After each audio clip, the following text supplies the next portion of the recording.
Primary protagonists of this game, our starting five is presented by Buenas, J.K. Casino, Alvin Alday, joined by John Apacible, Marco Balagtas, and last game's top scorer, Cranial Viloria. On the other side, Manila will be starting this one with Pau Havilona, DJ Mitchell, CBC, Carl Brian Cruz, Jan Hamon, and Greg Zilla, Greg Slaughter in his second game of his MPBL career. Day triple header here at the West Arena in Valenzuela City. Earlier today, it was Pasay winning against Binyan.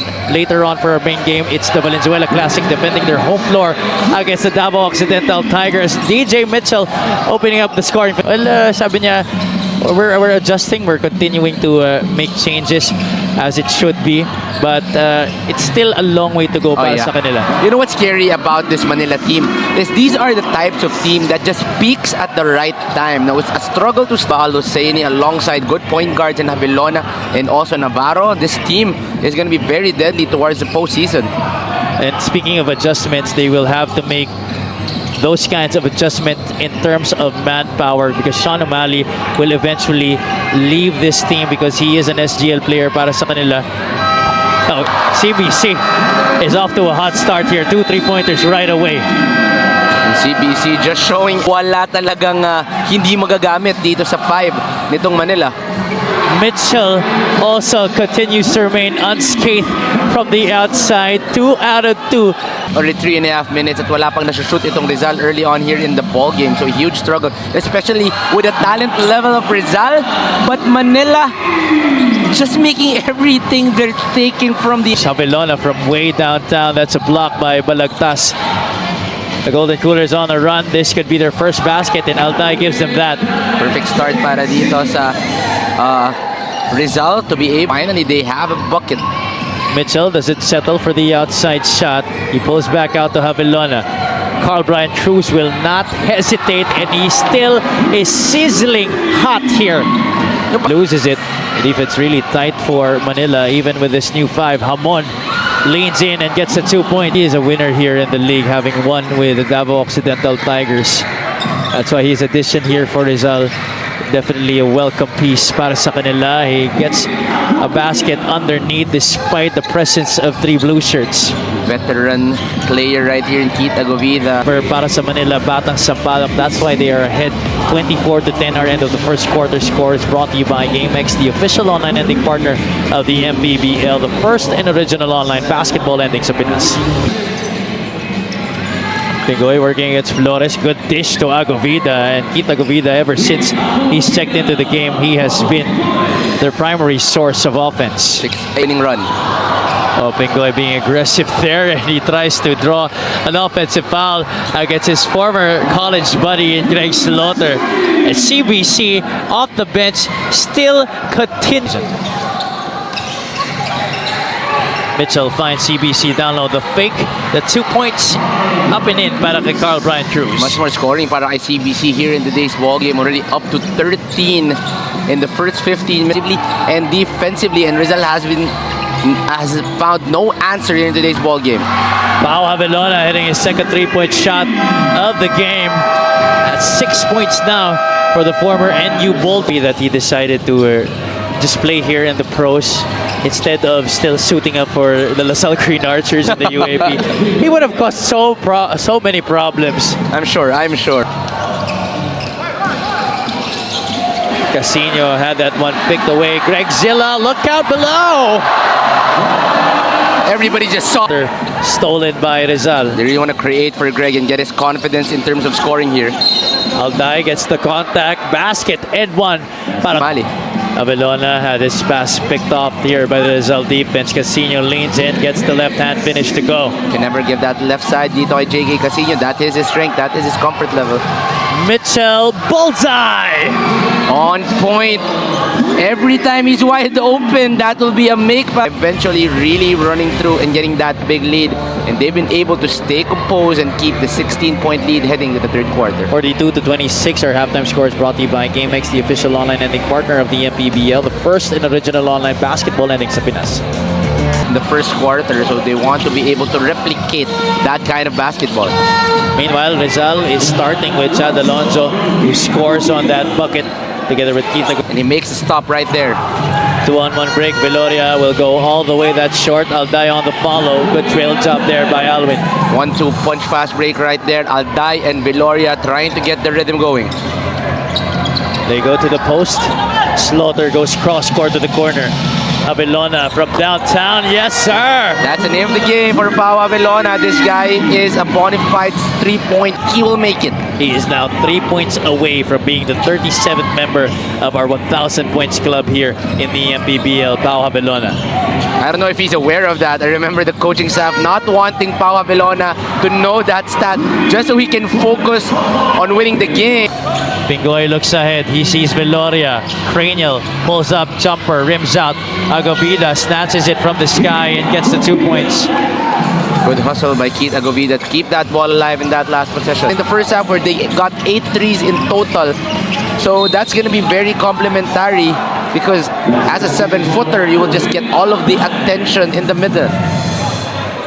And what's nice with him is you don't really see him. Navarro leaves it for Slaughter. Slaughter will hang and score. Asking for a foul there. He got hit on the arm.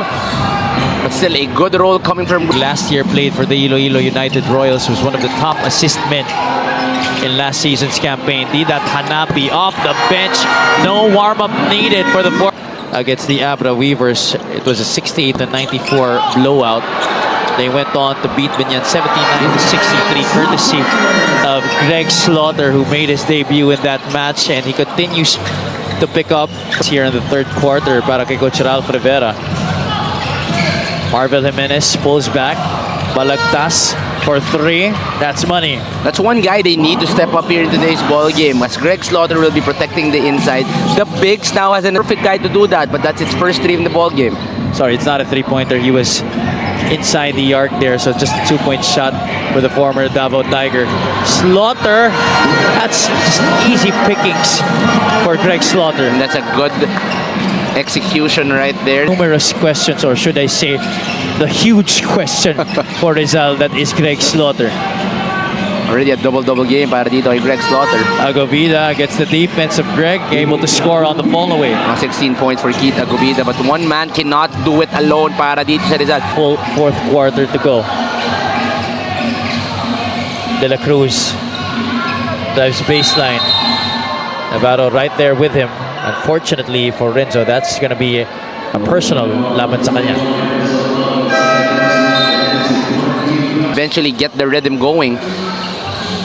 Balik na rin dito si John Apasible para sa Golden Coolers. De La Cruz was stuck deep in that left corner. Looks like again to Davao, and then followed it up with a victory against Bataan in their recent game. Marvel Jimenez trying to make sure that they have a chance to even make this 2 straight. You look at the score, they are not far off. Panibagong possession dito para sa Rizal. Casino with the right hand.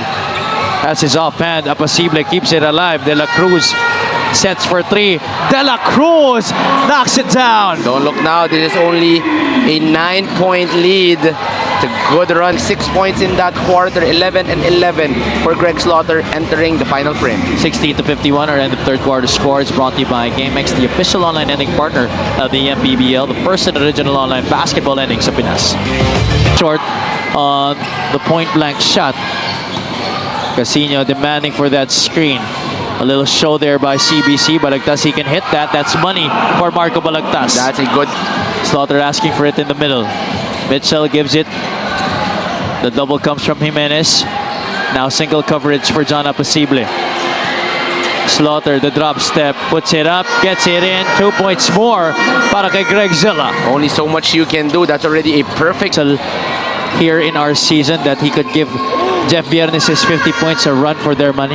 Well, depending on the, I think on a slower pace, you can get about 30 to probably 35 on a good day. Possible still 0 points here in today's ball game, but with 7 rebounds. Mitchell trying to toy with the defense of Marvel Jimenez. They move it around. Abelona, pinilit dun. Tries to get it off the glass. Slaughter the rebound. Slaughter the basket and 1. Too long, too strong. Greg Yeah. Steps inside the three-point line. Chopper is good. Short-term memory there is. Sabi nga, Manila. Navarro sneaks his way past the defense. Carl Bryant Cruz bullseye. just loves that medal. You can never leave Carl Bryant Cruz alone on it. So could be also a good time para kay Raba to rest. De La Cruz scoring there from mid-range, 69 to 61. But time starting to dwindle here for the Golden Coolers. Cross. De La Cruz had that tap from behind. Mitchell is everywhere in this game. Rizal recovers possession. Viloria from the corner. Bullseye! This last 2 minutes are brought to you by GameX, the official online ending partner of the MPBL. The first and original conquering the Viñeta Takchel. Rizal off the timeout. Agavida, a series of fakes. Agavida gets the bounce. 4-point game. What a good play coming from Coach Rivera. Manila will try to take their sweet time. They go to Greg Zilla. The double coming from Viloria. Slaughter recovers. Hamon goes inside, floats it up, and then John Hamon, a big basket down the stretch. And once again, who steps up in the end game? To make shots, especially here down the stretch. And Manila will hold on in getting that victory here in today's ball game. Even with 19 turnovers, they shot better, they made a lot more threes.